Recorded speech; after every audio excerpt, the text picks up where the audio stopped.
کتاب الغسل. امامی بخاری رحمت الله علیه چې کله د کتاب الوضو نه فارغ شو نو شروع کړه په کتاب الغسل کې. دا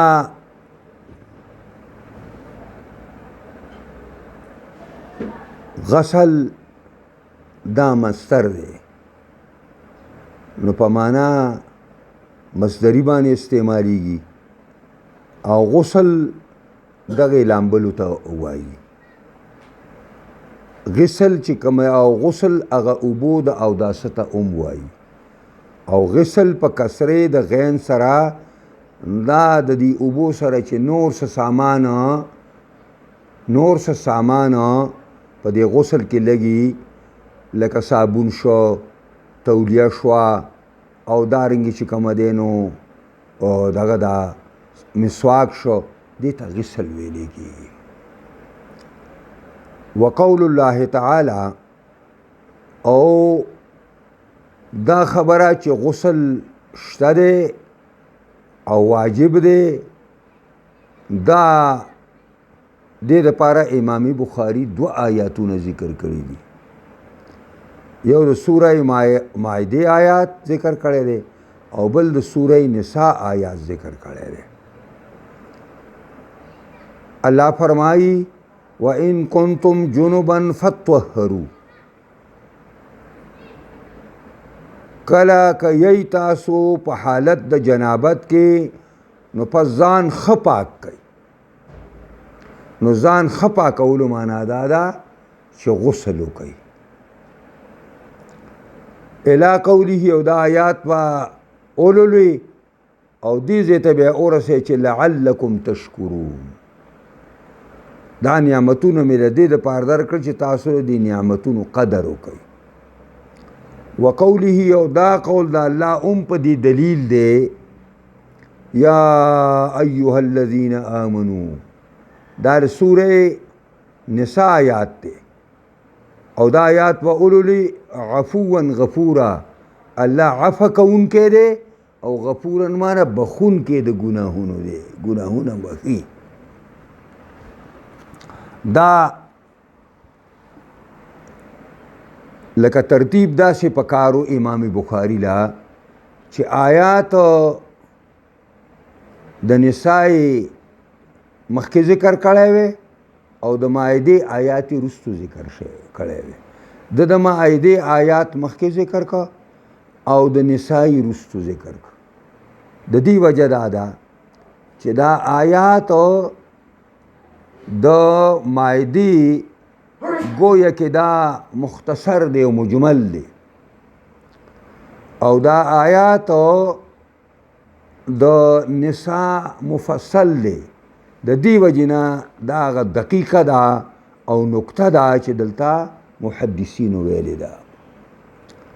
فتح الباری ویلي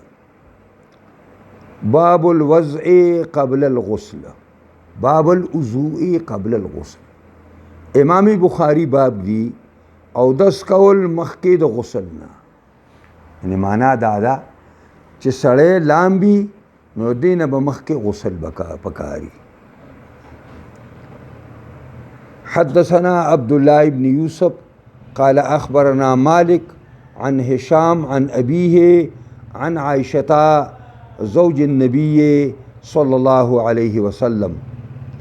أن النبي صلى الله عليه وسلم كان إذا اغتسل من الجنابة او نبی علیہ السلام کله به چې غسل کو د جنابتنا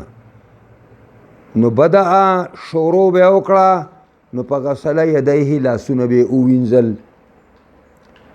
ثم يتوضأ بیا به اودس کما يتوضأ للصلاة او داسې اودس به وکړه لکه څرنګه چې د مانځه دپاره اودس کوي. ثم يدخل اصابعه في الماء، بیا بیا دننه کړي خپلې ګوتې مبارکې په اوبو کې نو په یخلل بها اصول الشعر، نو خلال به یې وکړه په دغه لوندو ګوتو باندې په سټو د ویښتو کې داسې دا ګوتې به لوندې کړې او په دې سر کې به او په دې ویښ کم ځای باندې چې ویښته یا ګیره مبارکه دې کې به دا کړ داسې خلال به وکړو.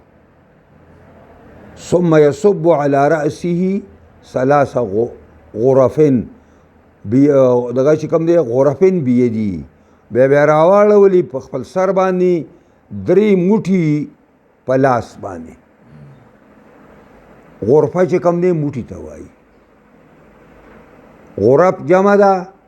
او مفرد غرفتون دی. موټي ته وایي یو موټي وبدین داسې یو موټي دا یو موټي دی او چې غرفتین شي نو بیا لپه شوه. ثم يفيض الماء على جسده كله بیا راواړولي اوبه په تمام بدن باندې. حدثنا محمد بن يوسف قال حدثنا سفيان عن الأعمش عن سالم بن أبي الجعد عن كريب عن ابن عباس عن ميمونة زوج النبي صلى الله عليه وسلم قالت توضأ رسول الله صلى الله عليه وسلم وضوءه للصلاة غیر رجلیه. نبی علیہ السلام اودس کو پشان د اودس دوی د مانزه د پاره غیر رجلیه سیوا د خپونه یعنی داسې غوس دغه وکړه اودس یې وکړه لکه څنګه چې سړی د مانزه د پاره اودس کوي سیوا د خپونه چې خپې وي نه انځلې خپې وي نه انځلې او وغسل فرجه او وی وینځلو خپل شرمګاه لره وما اصابه من الاذى او هغه چې رسېدلي د ته د کم پلیتۍ نه دا هم د ځانه پاکه وینځله. ثم افاض علیه الماء بیا راواړولي په ځان باندې اوبه. ثم نحى رجلیه بیا یې اخوا کړلې خپې ایسته کړې فغسلهما دواړې بیا ووینځلې. هذا غسله من الجنابه وای دا غسلو د جناب رسول الله صلی الله علیه وسلم د جنابت په دې طریقې وکړو.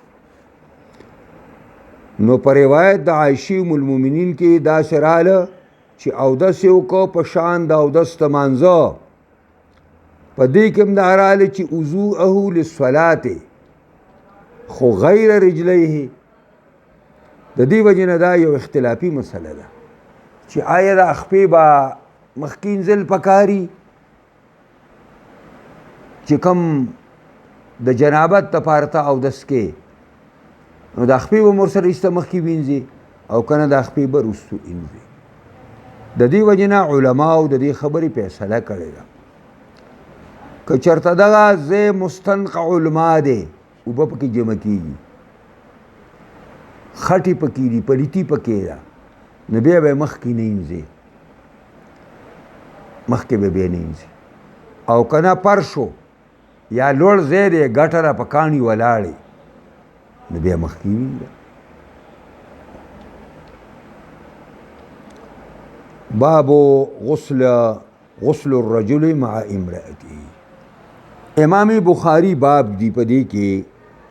چې غسل د سړي د خپلې ښځې سره یو ځای کول څنګه دي چې ښځه او سړی په خپل منځ کې لامبي او یو ځای لامبي. حدثنا آدم ابن ابی ایاس.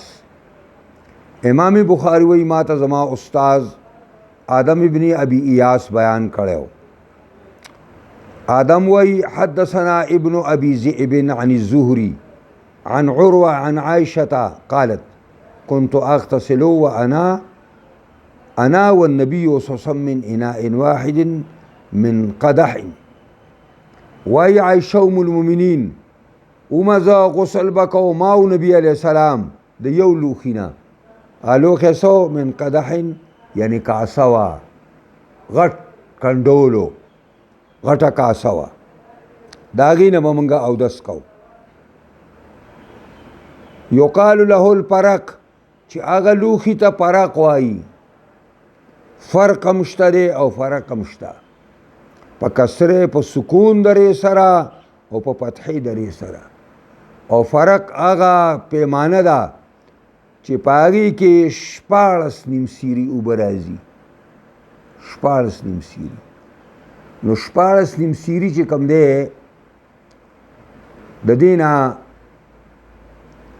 د 14 نیم سورو نه دا چې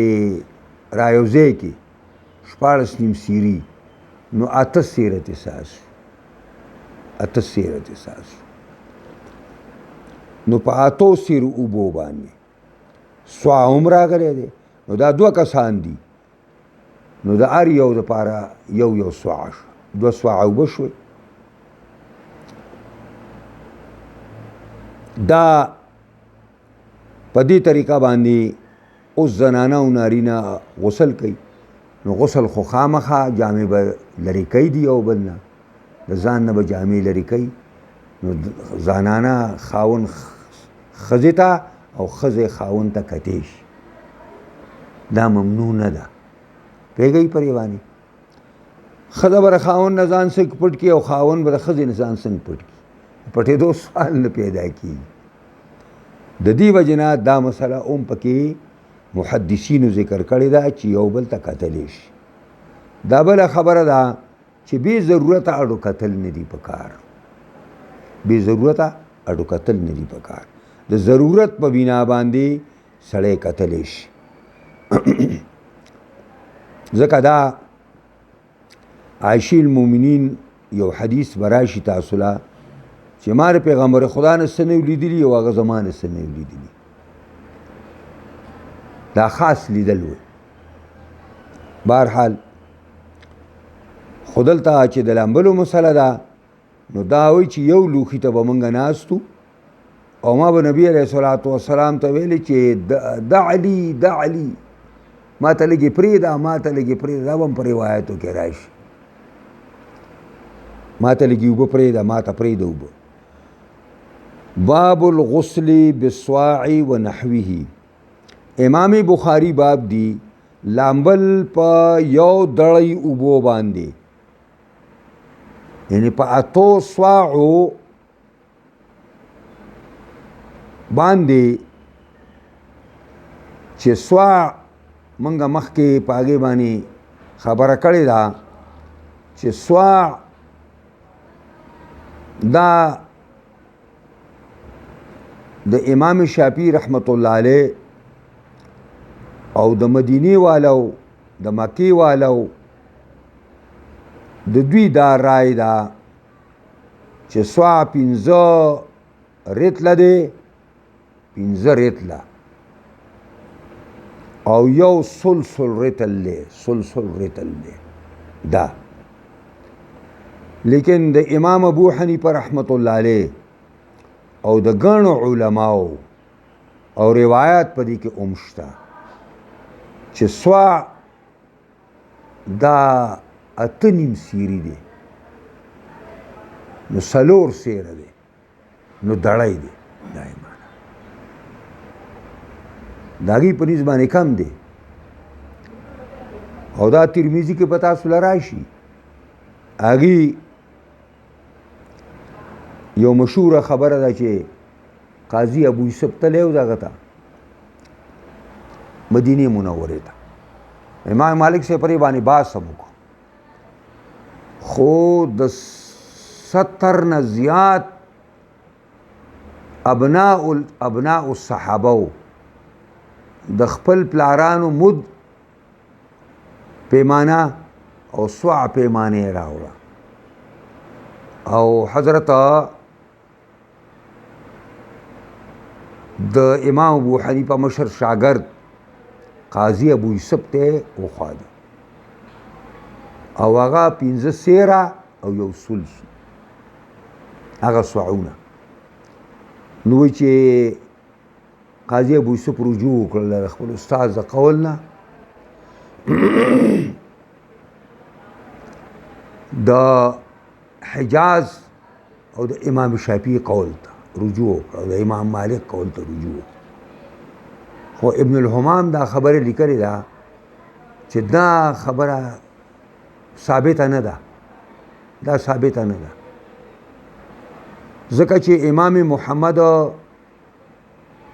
دا په ابتدا کې خو دواړو شاګردان دي یو مشر شاګرد دی یو بل کشر شاګرد دی د ابو حنیفه او چې کله ابو حنیفه وفات شو نو د هغې نه وروستو بیا تکمیل امام محمد کړی د چا نه تکمیل وکړو د امام ابو یوسف نه وکړو دا یې مو استاذ هم دی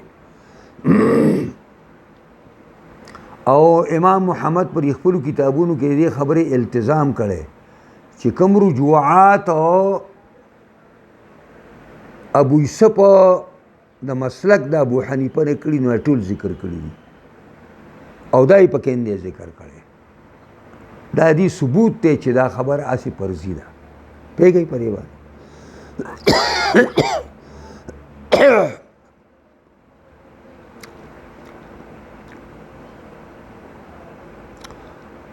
دا چا یو مسلک داسې پیش کړی دی چې دا سوا چې کوم دی نو په غسل کې دا 8 سیری دی او د زکات په باب کې چې هلته دی بیا دا کوي نو هلته بیا 5 سیری او ثلث ته 1 سیری دی خو دا ډېره کمزورې خبره ده بهرحال تاسو دې ته ګورئ چې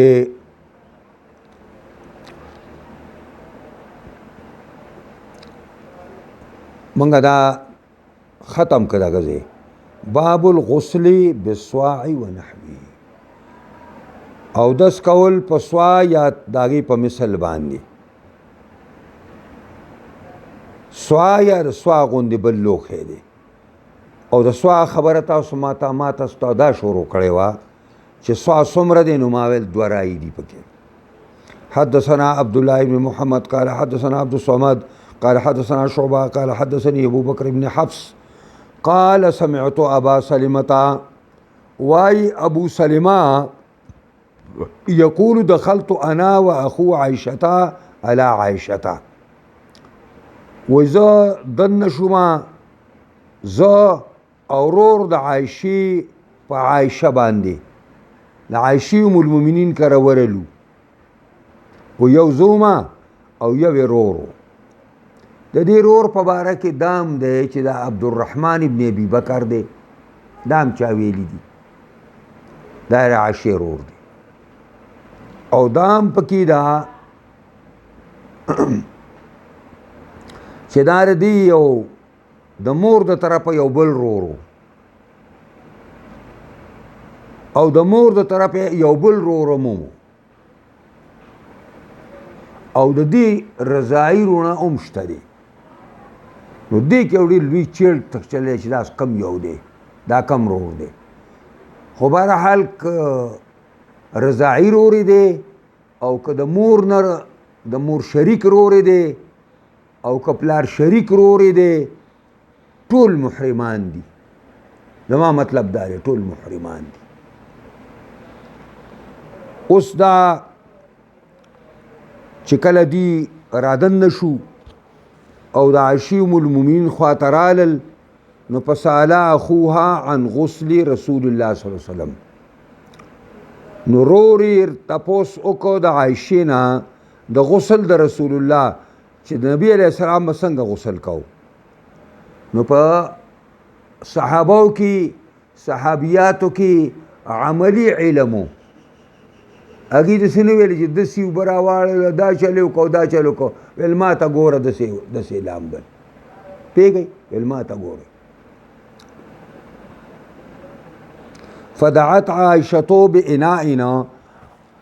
عائشې ام المؤمنین یو لوښی د اوبو راوغوښته نحوا من صواع چې په مثل د صواع باندې و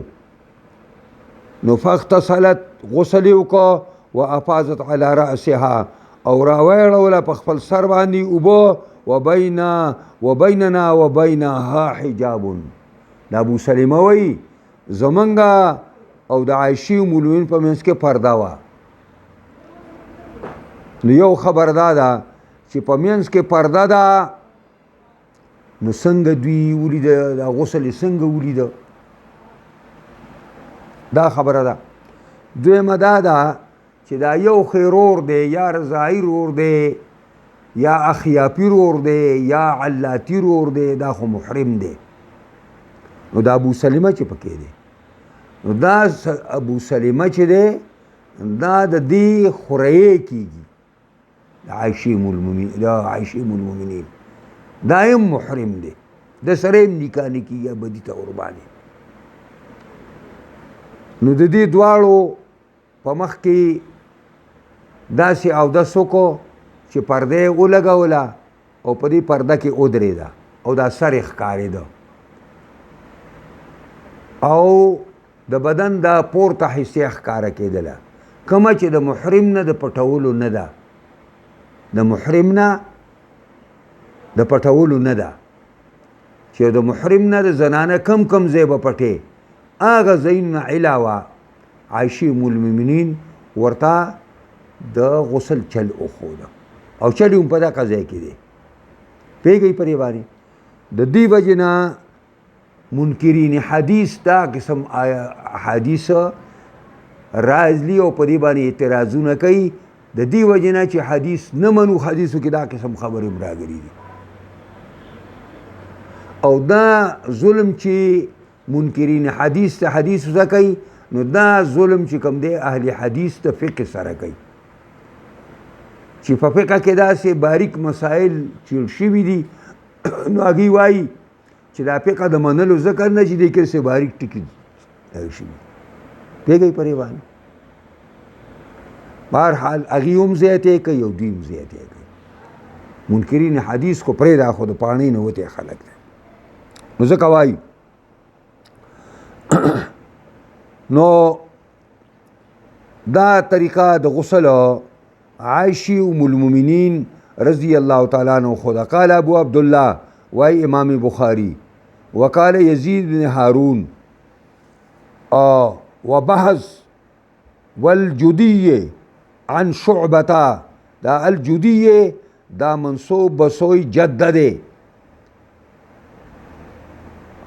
عن شعبہ دے روایت کر شعبنا چې دلته نحو من صاع او په دې روایت کې قدر صاعین په اندازه د دو اوبې راوختې په یو لوښي کې چې هغه په اندازه د صاع باندې و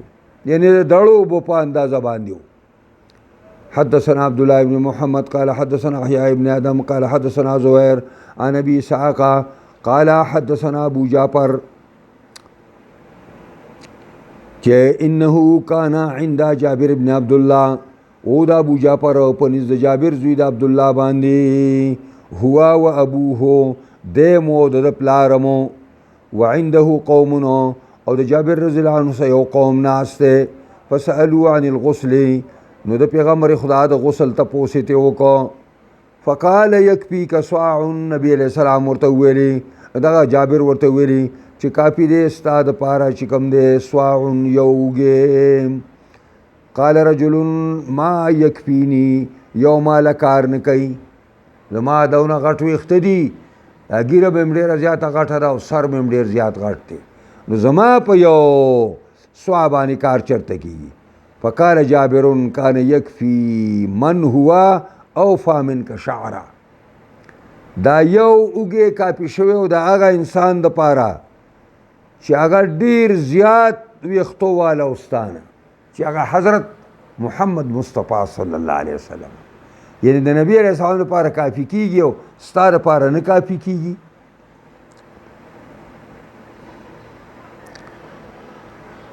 ثم امنا فی ثوب بیا امامت کو منګتا په یوه جامه کې نو دې کې دوه احتمال دي دام احتمال دی چې که چېرته داسې شي چې ابو جعفر قائل شي نو ثم امنا فی ثوب به جابر دغه شي دا جابر رضی الله تعالی عنه بشي په دې باندې سوچ ورته کوئ او کو دا دغه شي دا جابر رضی الله تعالی عنه قائل شي نو ثم امنا فی ثوب جناب رسول الله یادی بیا نبی علیہ السلام منګه تا په یوه جامه کې مونځ وکړو، په یو لنګ کې راته مونځ وکړو. په دې پوهېږئ؟ دا چې بې پټکي مونځ نه کېږي، نو دې وخت کې خو نبي علیه السلام په یوه جامه کې مونځ کړی دی، د پټکي سوال نه پیدا کېږي. چې یو سړی وایي بې پټکي داسې شیخان هم شته چې هغې بې پټکي وایي مونځ نه کېږي. پوهېږئ پرې باندې پټکی ډېر افضل دی، خو د مونځ موقوفون علیه نه دی چې بغیر دې نه مونځ نه کېږي او نه مونځ په دې کمیږي. نبي علیه السلام دې بخاري کې به تاسو له راشي، یو ځل راغی په اقامت باندې په مصلی ودرېده، اقامت وشو او نبي علیه السلام صحابه وایي موږ په انتظار کې چې الله اکبر به وکړي، راستون شو، موږ ته یې وویلي چې مکانکم پر خپل ځای ودرېږئ او کور ته ننوته او غسل یې وکړو او راغی. او چې راغی دا راوي وایي چې نبي علیه السلام دا سر مبارک والی دا لاس سیخی و داسې کو داسې نه چوڼي کو د اوبه ترې رابېدلې داسې او راغی په مصلی باندې لمونځ یې وکړو.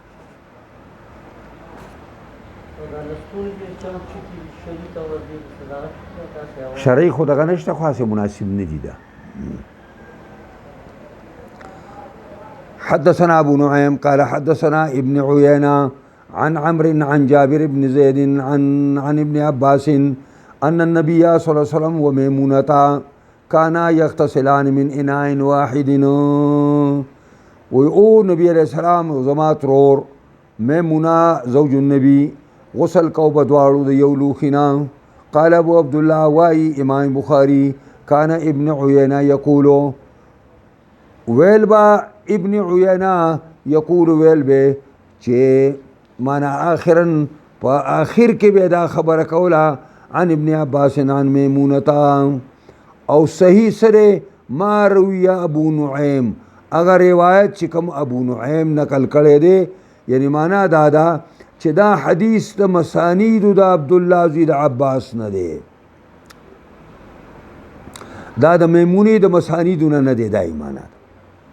باب من افاظ علی راسی ثلاثه، امام بخاری باب دی هغه څوک چې راړی په خپل سر باندې درې ځله اوبه، یو ځل اوبه راواړئ،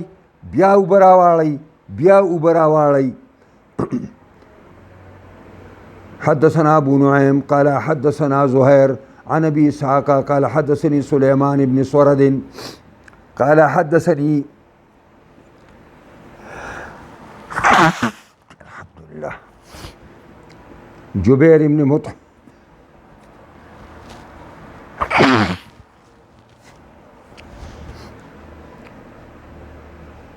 قال حدثني جبير بن مطعم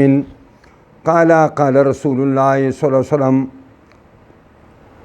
اما انا فأفيز على رأسي ثلاثه. وی نبی علیہ السلام فرمایل هر چې زیما راړو ما په خپل سر باندې بوبه درې ځله و اشار بيديه كلتيهما او پر دوه لاسونو اشاره وکړي، داسې پر لاسونو راړو، داسې پر لاسونو، داسې پر لاسونو. حدثنا محمد بن بشار قال حدثنا غندر قال حدثنا شعبة عن مخول بن راشد عن محمد بن علي عن جابر بن عبد الله قال كان النبي صلى الله عليه وسلم يفرغ على رأسه ثلاثة. راړو نبی علیہ السلام راړول به وبولرا په خپل سر باندې درې کرتا. حدثنا ابو نعيم قال حدثنا معمر عن يحيى بن سلم قال حدثني ابو جعفر قال لي جابر اتاني ابن عمك راغلو ماتا غزوی د ترستا ستا د ترزوی راغلو يعرض بالحسن بن محمد بن الحنفية، تعریض کاو په حسن باندې چې زوی د محمد دی او محمد زوی د حنفیه دی. دا امام علی رضی الله عنه د فاطمه الزهرا د وفات نه وروسته د یو ښځې سره نکاح وکړو او د هغې نوم حنفیه و. نو د هغې نه د هغه یو زوی وشو، د هغې نوم دی محمد ابن الحنفیه. دا پخوا به د اسانیانو د شیعګانو ډېر داخله ورس په دې مسلو کې، زمونږ د عوام په دې نه پوهېدل، نو دا خبرې به یې کولې چې دا محمد ابن حنفیه چې کوم دی نو دا په دې کسانو پسې تللی دی او دا ایسته ورک شوی دی دا کیسې به موږ واړو دې خلکو به کولې او دا یې ویل چې یو ځل یې علي رضی الله عنه ونې ته ختلی دی او څه شی راغونډې میوه راغورځوي او دا دغه چې کوم دی دا محمد ولګېده او د حسن او د حسین دواړو لاسونه په یو لاسونه په بل لاس یې خوراک پوهېږئ په دې باندې دا لوبې ټوکې به خلکو ډېرې زوتولي پخوا نو دی وایي چې دی تعریض کوي په حسن زوی د محمد چې محمد زوی د حنفیه دی دا د مور ته منسوب دی قال کیف الغسل من الجنابه وی راغې ما ته زوی د ترستا چې تعریض کوي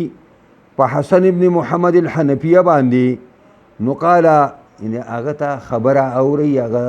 داسې وایي چې یو سوما دپاره نه کاپي کېږي نو قال کیف الغسل من الجنابه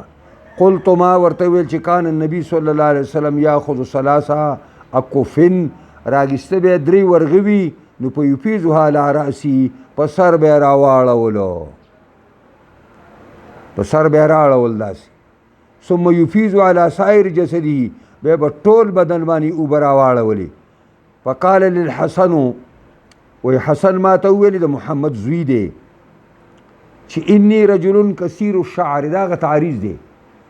کثیر الشعر زه یو سړی یم زما ویښته ډېر دي فقلت ما ورته ویل چې کان النبي صلی الله علیه وسلم اکثر منک دغه چې کوم دی شعره او نبی علیہ السلام ستانه ډېر ویښتو والا یعنی معنا دا ده چې جابر رضی الله عنه وایي چې ستا د تر زوی ما ته راغلی و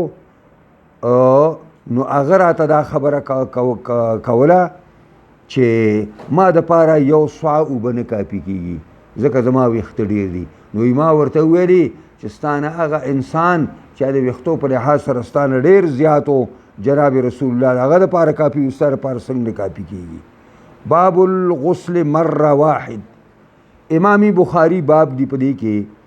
چې غسل یو کرته یعنی معنا یو کرته په ځان باندې اوبه راړول دا څنګه دي حدثنا موسى بن اسماعيل قال حدثنا عبد الواحد عن الأعمش عن صالح بن أبي الجعد عن كريب عن ابن عباس قال قالت ميمونة واي زما ترور ميموني ما تويلي چې وضعت النبي صلی الله علیه وسلم ماء للغسل ما رسول الله صلی الله علیه وسلم ته اوبه د غسل لپاره کېښودې دې باندې محدثین دا هم لیکلي دي چې زوجات چې دي نو دا به د ازواجو خدمت به کوي پوهېږئ په دې باندې بعضې داسې ښځې دي دا علم وکړي دی د دې ښځو دا علم خو نیمګړی دی که ځکه خو په څلورو درجو کې څوک د مدرسې نه وباسي او څوک یې په شپږو کې وباسي او دا په نیمګړي علم کې وځي که نو دا اکثر دغه دا زنانه وي د پلاني را باندې حق د خدمت نشته د پلاني را باندې نشته نو د خاوند حق دی په ښځه باندې فتح الباري دلته لیکلي دي چې د دې نه معلومه شوه چې د زوجاتو به خدمت د خاوندانو کوي حضرت میمونې وایي ما اوبه راواخیستې نبي علیه السلام مې غسل دپاره کېښودې ګورې نه ورته د دې مرتبه به لکه د میمونې نه اوچته یې که نه نو وضعت للنبي صلی الله علیه وسلم ما نبي علیه الصلاة والسلام ته اوبه کېښودې للغسل نو فغسل یده مرتين او بله نسخه ده فغسل یدیه مرتين او ثلاثه لاسونه یې دوه کرته یا درې کرته وینځل ثم افرغ علی شماله بیا راواړولې په ګس لاس باندې اوبه نو په غسل مذاکیره هغه خپل شرمګاونه یې ووینځل نو مذاکیر د دغه ذکر جمع ده یا دا مذاکیر د مسکار جمع ده دا هم پکې ویلي شوي دي چې دا جمع ده لا مفرد له مفرد نشته خو مسکار هم راغلی دی او ذکر هم راغلی دوال راغلي خو سوال دا پیدا کیږي چې د انسان دپاره خو شرمګاه یوه ده زنانه دپاره هم یوه ده نو دا څنګه مذاکیر جمع راله نو دا لکه ذکر او داغه متعلقات پیږی په دې باندې هغه سره چې کوم شی نه نور ټچ دي دا ور سره چې کوم دی په دې وجه باندې جمع راغلی ده دا جمع ذکر راغلی ده ثم مسح يده بالارض به لاس په ځمکه راښکه صابون به خو نه و که نه هغه زمانه کې صابونونو څه کول نو لاس یې په ځمکه راښکه او وینځه ثم مزمزه واستنشقه بیا یې مزمزه وکړه استنشاق یې وکړه وغسل وجهه ویدیه مخ یې ووینځه او لاسونه یې وینځل ثم افاض علی جسده وګورئ ني بیا یې اوبه راواړلې په سر باندې دلته نه مرتين شته او نه ثلاثه شته زمونږ ترجمة الباب دا دی چې ثم افاض علی جسده بیا یې په سر اوبه راواړولې بس ثم تحول من مکانه بیا لرې شو د دغه ځای نه نو په غسل قدمیه خپې وروستو ګوره ووینځلې باب من بدأ بالحلاب او الطیب عند الغسل دا یو ځای دی لږ د چیړ چاړ غوندې دی لږ تاسو پې ځان پې کوئ امام بخاري یو باب ایښی دی وایي باب دی ثابت په بیان د هغه چا کې چې شروع کوي په حلاب باندې یا شروع کوي په طیب باندې نو طیب خو خوشبویی ته وایي طیب خوشبویی ته وایي او حلاب اصل کې هغه لوښي ته وایي چې اوښه پکې سړی رالوشي دونه یي چې ته اوښه رالوشي نو د هغې پی پکې ځایږي دا حلاب دی د حلب نه دی که نه حلب پیو ته وایي نو دلته د دې څه مناسبت دی چې هغه باب دی ثابت په بیان د هغه چا کې چې شروع کوي په حلاب باندې نو چا ویل دا حلاب هم چې کوم دی خوشبویي ته وایي بهرحال دا خبره نه سازیږي چې د غسل نه مخکې سړی په ځان باندې خوشبویي پورې کړي لکه مخکې خوشبویي پورې کول د څه مطلب دی خپلې بیبي سره چې سړی نږدې کېږي نو خوشبویي لګوي نو د هغې دغه خبره دا ده چې هغه هلته د سړي هغه شهوات بړکاوي لیکن د غسل نه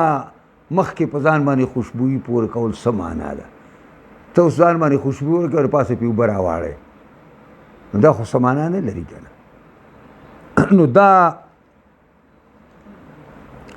بعض علما ویلي چې امام بخاري دلته سهوه شوی دی په دې خبره کې خو بعض خلکو دې جوابونه کړي چې دا او په معنا د واو دی تاسو ورته وګورئ لاندې پکې او دی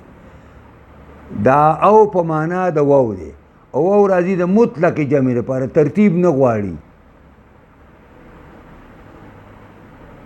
نو په حلاب باندې غسل وکړه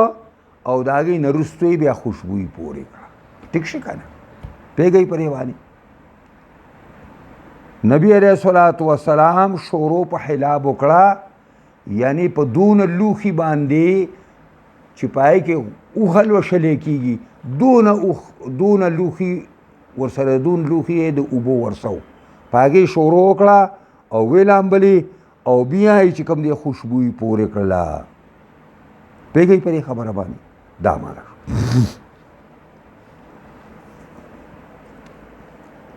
دلته وایي قال ابن حجر مطابقة هذه الترجمة لحديث الباب اشکل امرها قدیما و حدیثا د تیر تاریخ نه مشرانو پکې دا ویلي چې دا ترجمة الباب دې سره نه لګي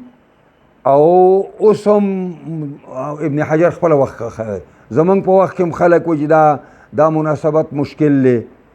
او مشکل شوی علی جماعت من الائمه په یو لوی جماعت د امامانو باندې حتی نسب بعضهم البخاري الى الوهم حتی چې بعض مشران ویلي بخاري په دې کې وهم شوی دی